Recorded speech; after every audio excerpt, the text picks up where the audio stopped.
Hello and welcome to another episode of On the Floor with Wayne and Rob. I'm Wayne Highlander, Director of Sales for Bona Adhesives. And I'm Rob Johnson from the Bona Training. All right, Rob, we have a special guest with us today. I know. He's a very special boy. Yes, he is. I've known him for a long time. I want to say, I bet I know you for about 20 years now. What would you say, Jer? 1996 is actually when we met. No kidding. That's Yeah. That's a trip. All right, we are speaking with Jeremiah Strong, former contractor, hardwood floor contractor for years, and then Bona territory manager for Bona out of Nashville. And today we're going to talk. We talk about the different tools we've came out with the vacuums and power drives and stuff like that. But today we're going to talk about a tool that's kind of near and dear to Jer's heart, which is the Bona CombiEdge. And Rob, Rob brought this to my attention. He goes, "Hey, we need to talk to him about this." Well, every time I do a school in Nashville with Jeremiah, I learn something new every single time. You know, that's one of the things we tell everybody when you come to the trainings. Keep an open mind. And it's the same thing when you're working with Jer. Keep an open mind. All right, I used to fight with him pretty good, a lot of pushback. Now I just let him flow all over me with whatever harebrained scheme he's going to come up with to try to throw a monkey wrench in the school. And rather than fight it, now I embrace it because, all kidding aside, there's a couple of things that, let me say one for instance. When Nordic Seal first came out, Jeremiah had this cockamamie scheme to water pop the floor and then put the Nordic Seal down, and it would be much more forgiving. And I said, don't ever say that again. That's the craziest thing I've ever heard. Do not do that. And then 2 years later, we get a letter from Sweden saying, hey, if the floor's too dry when you use a Nordic, give it a little water pop and then apply the finish. Well, now I'm not done. Okay. I know that was a long time to not let you talk, but I'm still going to keep going. Well, you missed a valuable point, but go ahead. No, correct it. Okay. Yeah, you correct me when I'm done. Jeremiah was the first person I called. Okay, I don't mind admitting when I'm wrong. That's the great part about me. One of the great things about me. Jeremiah, he can tell you, he was the first guy I called. First thing I said was, I couldn't have been more wrong. You are absolutely right. And now we got it from the mothership. I don't know if they stole it from Jeremiah, if they heard it from him, but so after that, I've been kind of like, whatever Jeremiah's kind of saying, I'm going to look into, and usually he's right. On this CombiEdge, when I saw what he did with a maple panel and dark stain using the CombiEdge, just absolutely blew me away. I was so excited about it. I couldn't wait to talk about it on the show. Okay. Go ahead, Wayne. Okay, because leapfrogging on your point of you're okay to admit when you're wrong. I'm going to go back to what you just said. You said that I see the rage in your eyes already. You said that he told you that you could water pop the floor first and then apply the. What I think is a key point to that is water pop the floor, and while it is still somewhat wet, right? Coat the floor, not water pop it and let it dry. Just for clarification's sake. You wanted to clarify that, didn't you, Rob? Jeremiah was going to clarify that for me. I could tell. Yeah, I might be able to add something there. Yeah, it's a water pop, just kind of one or two rooms at a time, or one or two decent sized areas at a time. Kind of half dry, half wet. Grain still looks wet. Coat it. Sometimes the back half of that room will dry entirely by the time you get kind of backing out towards that back door. And that's okay because the pores are still filled with moisture, and it's not sucking the finish down and separating the pigment and the finish. Works really well when you need it. It works really good. I mean, now we have clear seal also, and that is kind of like prepping the floor with the water pop, where we just put the clear seal down and then the Nordic or the natural seal over the clear seal, and it makes it very, very user friendly. Herringbones case, things like that. So we're learning, but like I said, spend some time with Jeremiah, and you're going to find out some new things about the wood floor world that you never really knew existed. You know, Rob, that is an easier way. The clear seal in Nordic or clear seal in natural seal is that's just much easier. And actually, I think it's a nicer raw wood look you can obtain that way than traditional, maybe just straight natural seal. I think it helps cut down some of the little bit of that green and maybe even a little bit of red we're seeing in some of the new white oak floors. So that'll help with those. And you're right, Rob. I still can't believe I got the go ahead from the mothership on that.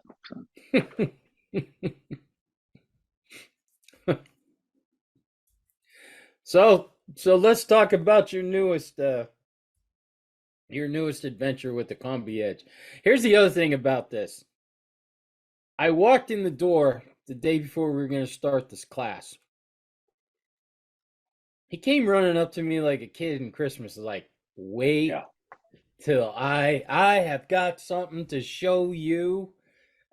He just had the biggest smile on his face, like I said, like a kid on Christmas, all about his newfound toy, the CombiEdge. It was pretty funny.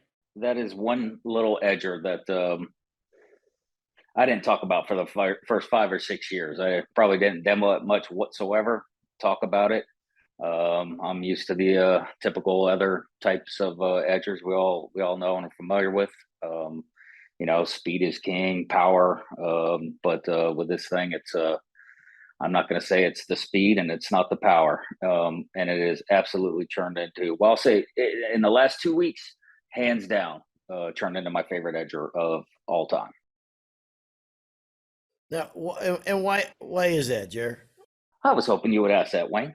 So for about the last year and almost 2 years, I ended up by accident having to remove the little bumper off the front of the edger. It's just held on by adhesive. There's 2 little wheels and then a little white plastic bumper on there. That ended up coming off, and I was helping somebody edge either the skirts, or was it my house? I was helping somebody edge some skirts, and it ended up cutting the sandpaper. We were able to cut perfectly between where the trim touches the floor.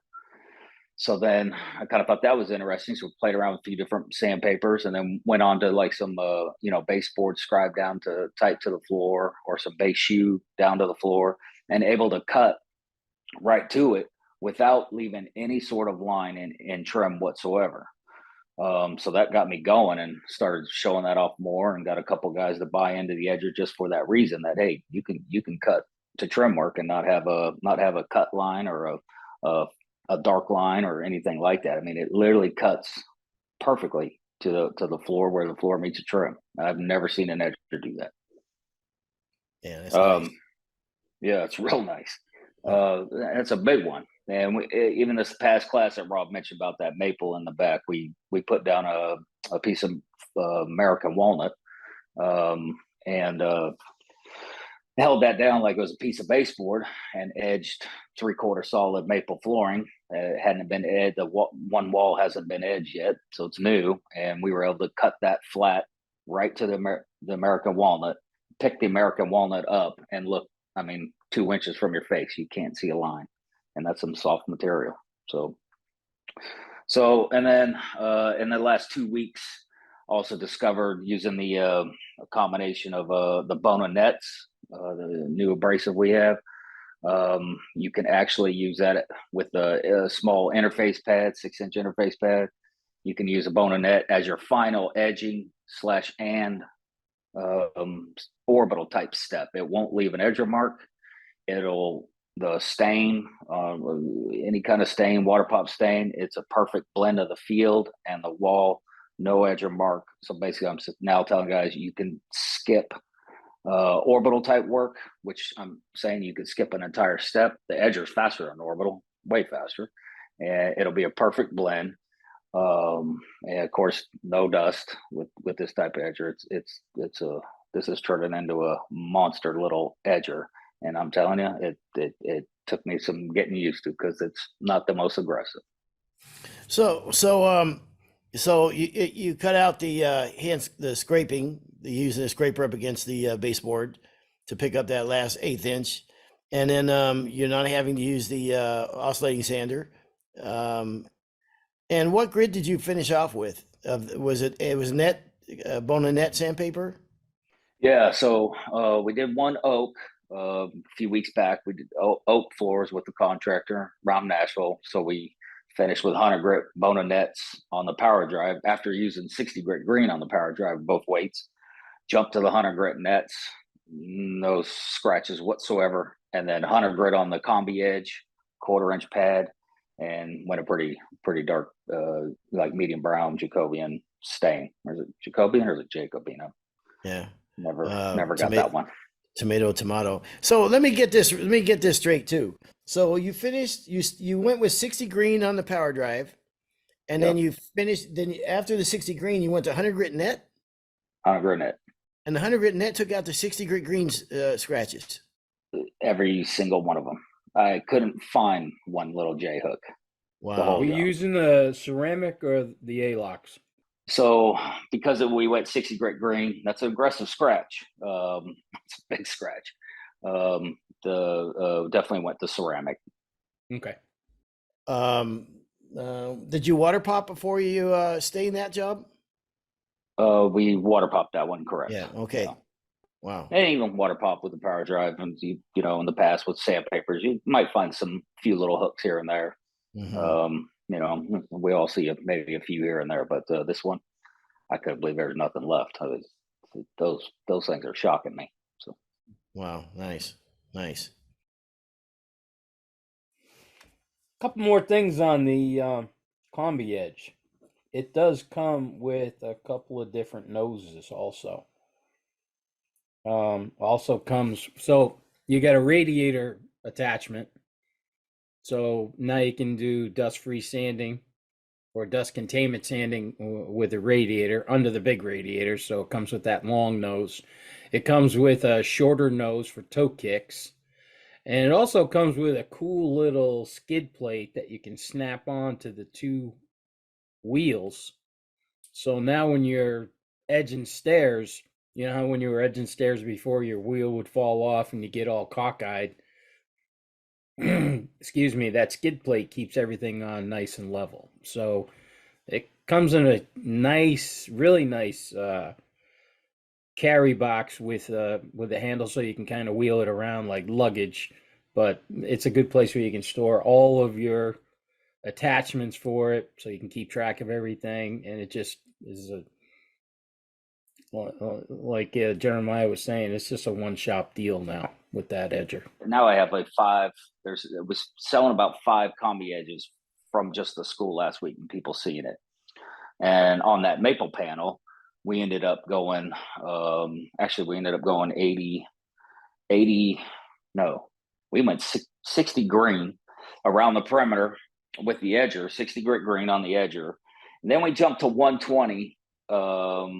The A-locks, and it took a little longer. I think it was a little bit of a jump. So ideally I go back to just skip 1 grit. In this scenario, we skipped 2, and especially on maple, it was a little much, but in the end, going a little slower, the nice LED light that's on the CombiEdge, and we were able to dial it in. It just took longer than it should have. So I would have started with 80 green, maybe even 80 blue, and then jumped to 120 A-locks on the CombiEdge, and it's done. I mean, you're literally, it's so much faster in orbital. I mean, it's crazy how fast it is. So in essence, this is an orbital sander too. It's a high-speed orbital sander. Yeah, I know some guys maybe used to use the old screens on the edger when we were screening floors. You kind of bring that system back in a sense, but obviously we're producing way flatter floors, and now we got a system that can, you know, blend both perimeter and field. I mean, perfectly. So. Do you think the better cut or the smoother cut had a lot to do, well, kind of twofold. One, using the new Bona net, but also using that 1/4 inch interface pad, give it a little cushion. Do I think, what about adding the pad? Did you do that on the final cut just to make everything smooth, or were you using that interface pad the entire time on all cuts? No, not all. Just the interface pads with nets because you know they'll wear out Velcro pretty quick on your machines. So whether you're using an orbital sander, the edger, or power drive, definitely use some sort of interface pad. So the 60 green, when you use the 60 green, what was that on? Straight hook and loop on the CombiEdge edger and on the power drive. Oh, damn. So on the power drive, it was straight hook and loop to the pad, to the drive plate. Yeah. Wow, that's an aggressive scratch that you could take out with that 100 grit net then. That is crazy. Really Wow. is. Wow. Yep. That's you talk about speeding up a job, man. I mean, that's being able to speed it up pretty good. Well, a lot of guys, palm sanding the edges and everything is turned into a way of life. It's a step now, where before it really wasn't a big step. Now everybody's doing it. Now to eliminate that whole step, and you can do it so much quicker. I don't know. The days of hand sanding with 60 grit around the edges all day. I feel it in my finger. I feel it in the tips of my fingers right now. There were so many years. The tips of my fingers literally feel it right now. And there's nothing, I don't have any sandpaper with me. Yeah. I used to feel so bad for the guys on the crew who had to do that. Man, that was painful to watch them do that. Yeah. So sanding hard pine with that edger, Rob, Jer. Typically, edger would load up a lot with sanding those floors. Any different with that? Edger? Oh man, I'm glad you brought that up. That's right. That's what I'm here for. Yes. Yeah. Definitely go back some years with Stouts Flooring in Oxford, Mississippi. Went out a couple of the sand and finish crews up there, demoed the CombiEdge on pine, and because it runs a slower speed, it doesn't heat up the sap. Therefore, the paper was lasting like 10 times longer. There was literally two guys with two 7-inch edgers, and I was doing circles around both of them because they were loading up papers so fast, and they're sitting there having a on bolt and bolt, and then maybe put on a couple pieces and tear one, but somewhere you're still bolting on bolt. Yeah. And I'm just peeling and sticking and just flying. Not much of a vacuum, and there's still no dust, and they're half blasting us out of there. So of course I got to take a different room than them. I don't want to breathe that. So anyway, it was phenomenal edger in that regards. Yeah, on pine works phenomenal, and the wheels too. So they're like a plastic type wheel, so they don't leave those weird looking look like termite tunnels underneath when you're done. Yeah, so. Indentations. Yeah. That I'm telling you, you've impressed me with this because I obviously in my stature, I don't get down to looking at the machines anymore. You can understand. You can understand. We get it. Yes. I'm even surprised you're still doing the show. Yeah. It's what I give back. It's I can't say it enough. Well, I mean, first of all, having a hand sand with you since 1996 for so many years, that was anyway, I guess that's another topic. When you talk about it, just makes me cringe almost thinking about those days.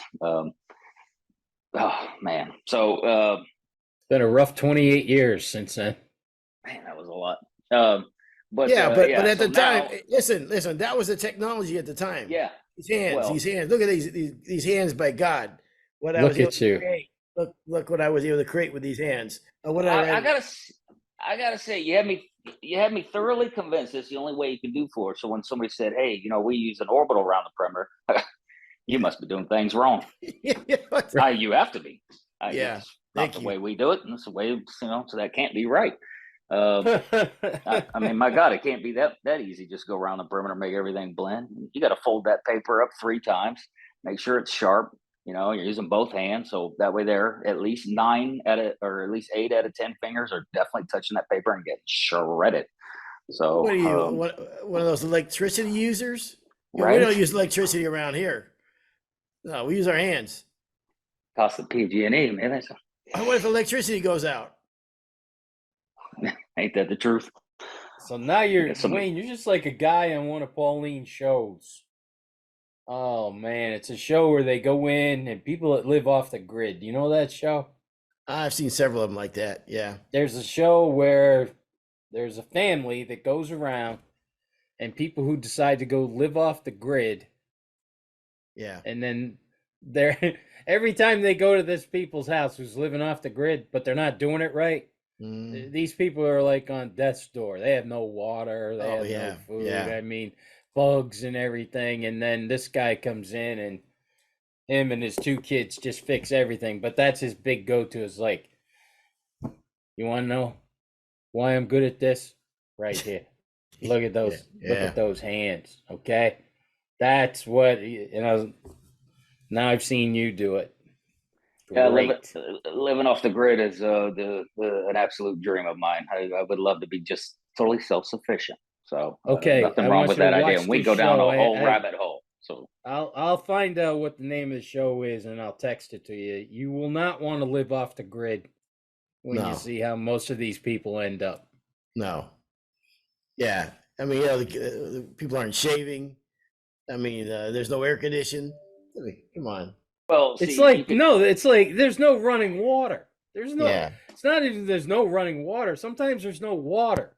They got to go into town to get gallons of. It's nuts. The show's crazy. A couple of solar panels will power a water pump, and you just dig a big hole 300 feet down. You go hit water somewhere, and you just drop it down in there, and you got solar to power it. And then if you need air conditioning, you drop a couple big trunk lines down in the dirt, about 50 yards away from the house, and just have a couple thermostat fans, and it'll blow air. By the time it blows the air through those tunnels up into your ductwork, you're actually blowing cool air into the house with no. I've actually heard some solar. of the people say, well, we also have a mountain lion problem, or we have a bear problem. You're starting to scare me now, Jer. All right. Look, we'll get back on topic real quick. We got a lot of rattlesnakes around here. Yeah. It's unbelievable. There was one I saw, they were living in the desert. I'm like, what? It's the desert. What do you Nobody lives here. Yeah. Nobody lives here. And the wind at this house in the desert was like 90 miles an hour every day, all day. And I'm like, okay, you want to live off the grid? This is what you chose. The desert. Well, someone may have once said, when it comes to real estate, it's about location. I don't know. I don't know if they know they're right, but maybe they're right. I don't know. So, all right. That CombiEdge. Oh yeah, are we out of time? Yeah, no, we're not out of time at all. Go ahead. I'll just say this about CombiEdge because, again, I'll press. I didn't talk about this thing for years. It's just too, to be honest, to be frank, it was a little too wimpy because I was so used to something else. Now we have contractors actually bidding and getting projects over other contractors because they don't have to remove shoe. What if it's old shoe with old baseboard and old paint? As soon as you take it off, you're flaking off paint all over that baseboard. That's a problem. 2, what if it's nice finished baseboard, wood baseboard? You're probably not taking that off the walls. I mean, it's a lot of scraping you have to do or something.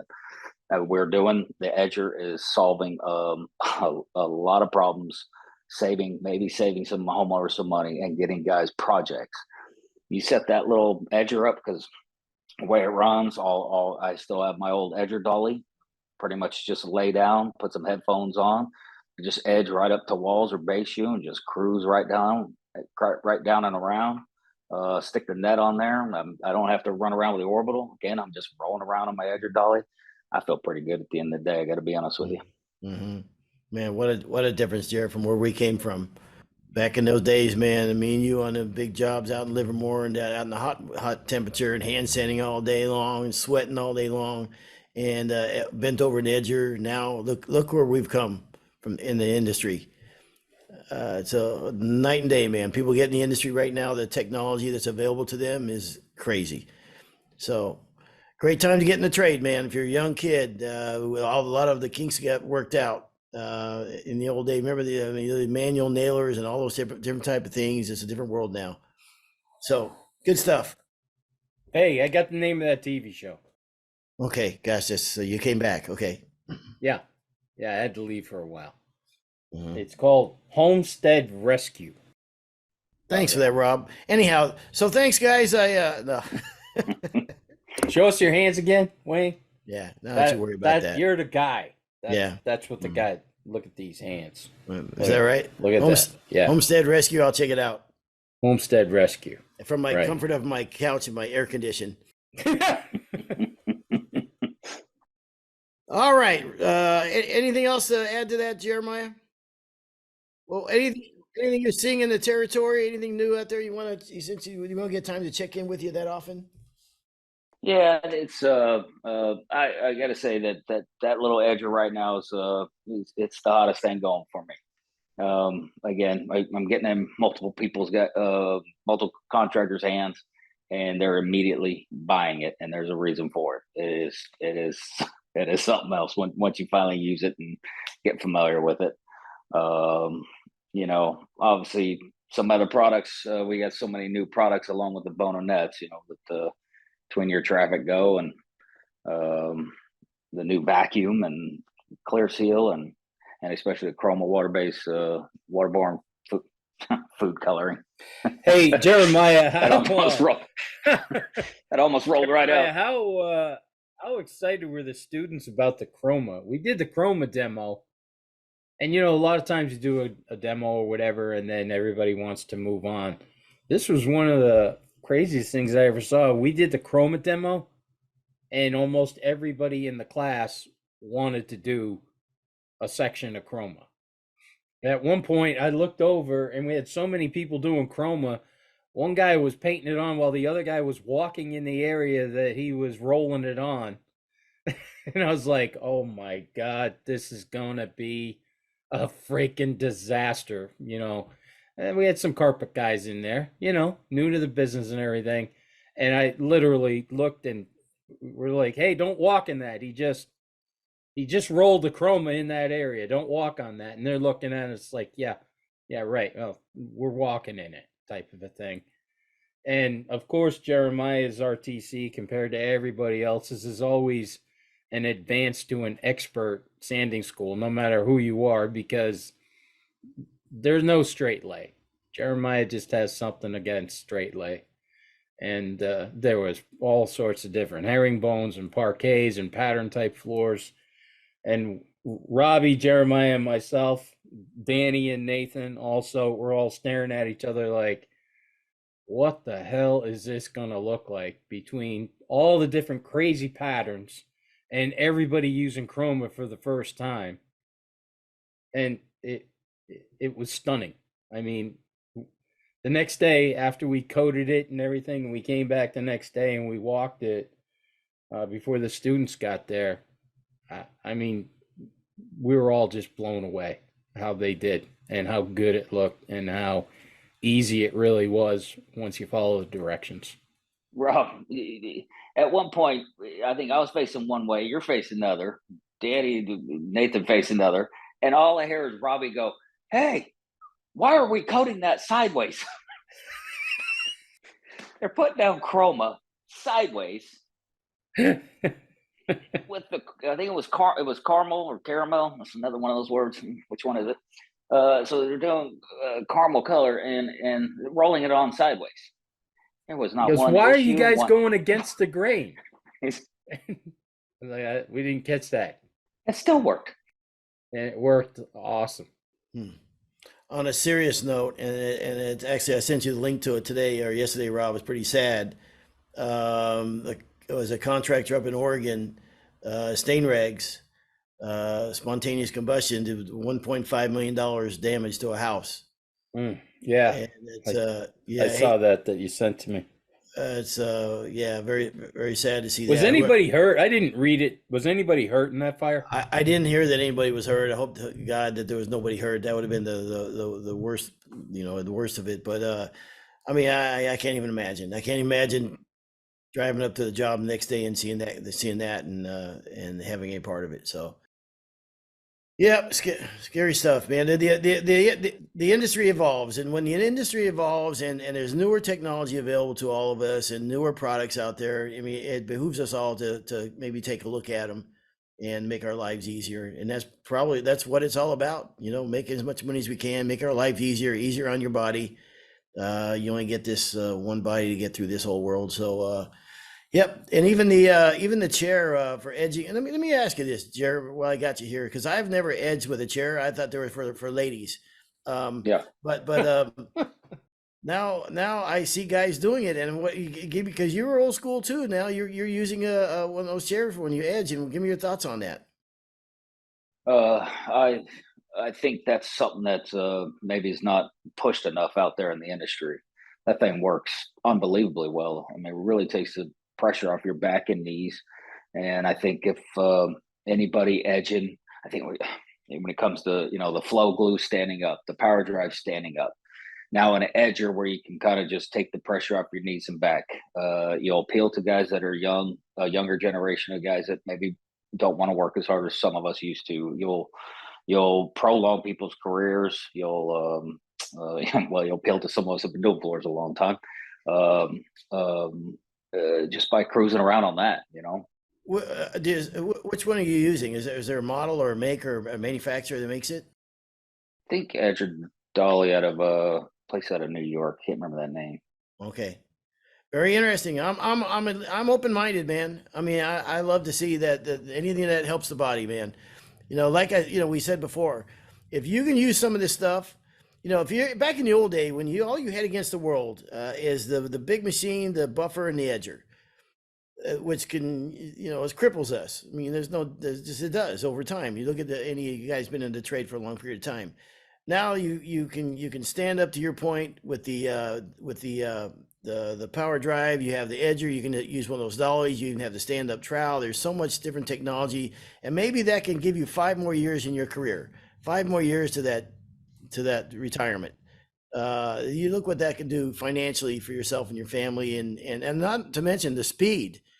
You're cutting out how many steps, not having to take off baseboard, to your point, to be able to edge right up to it, to use the edger basically as an orbital sander, and to use a Bona net and not worry about scratches. God almighty, the old days using the old split drums, man, worry about chatter marks. You know what I mean? That was like, oh man, I hope the chatter marks don't show, and this, that, and the other. It's gone now. I mean, it's gone the way that it's no longer an issue anymore with the power drive and these other tools. So, man, floors is never easy. Floors is a tough trade. Like Rob always says, they call it hardwood for a reason. That hard in the first name. But certainly the tools and technology today, if you can embrace it, man, is the stains that you don't have to worry about spontaneous combustion, and it dries fast. You don't even have to water pop them anymore. You don't have to water pop a stain to get that deep, rich color. I mean, a lot of great technology, man. And so I really appreciate you having you on here, Jared, because you not only are a great territory manager, a phenomenal territory manager, no question in my mind, one of the best in the business, but you're a student of the game. You're passionate about the business. You know your stuff, and it's plain to see, and you go above and beyond. And so many times I call you on a Friday and you're coming home 10 o'clock at night, driving back from Alabama or somewhere, when a lot of people are there, they're done for the day because it's Friday and what have you. I hope you know that, man. I respect the hell out of you for that. I mean, it's amazing what you've done with your career.